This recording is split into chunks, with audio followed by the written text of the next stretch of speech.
always worked in a variety of media. I'm a painter, I do murals, I work with kids, I teach collage and assemblage, and I've always sewn. I've always loved clothes and fabric, and I believe that there's an essence that lingers to our fabric, to our clothes, and to the things that we wear. I began this, I guess, because of my background with collage and assemblage, but I had started adding in bits and scraps of fabric into collages, and then I actually began to use some items of clothing in collages. And I decided to try and make collages only from those items, only from sewn things.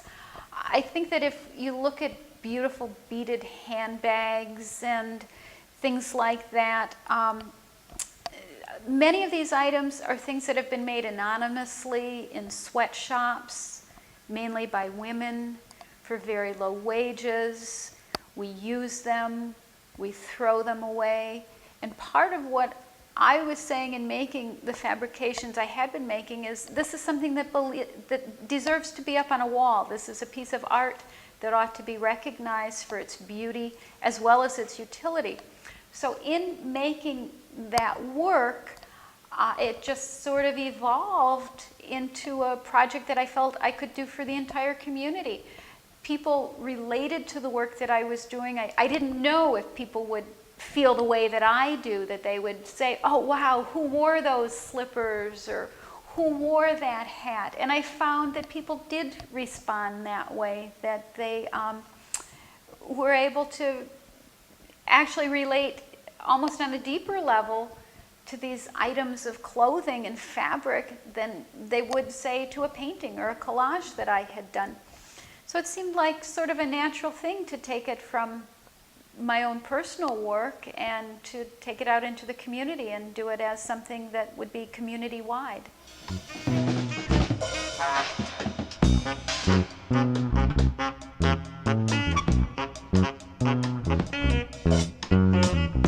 One of my very favorite items in this work is this reproduction of a painting given to me by the White Horse family.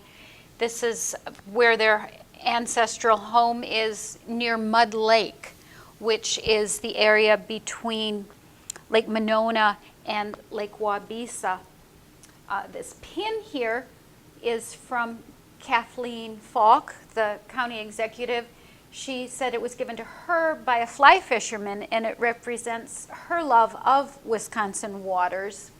Jackie Michard donated a book cover from her first novel.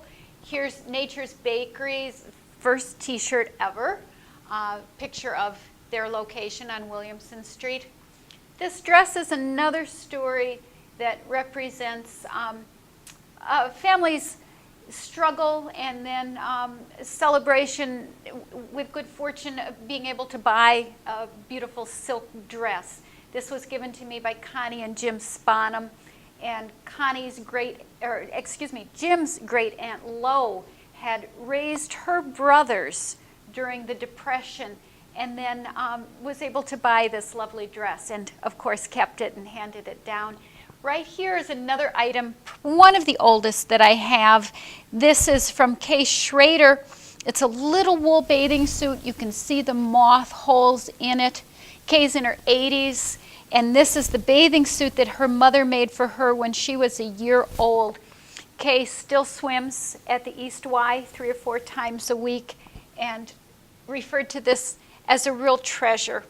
Down here we've got a t-shirt for B-Side Record by P.S. Mueller, donated by Pete. Take Back the Night. Up here, that was donated by Andrea Musher, the poet laureate. Here's a photo taken from a poster that was given to me by Ada Deer. And many other items that have a lot of significance for Madison families.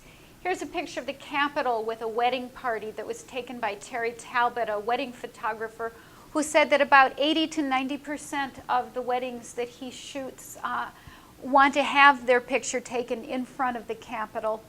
Ballet Folklorico in Madison. mural at Wilmar that I did, and various fabrics and things, all of which were given by people, either items that they themselves had used or in memory of other people.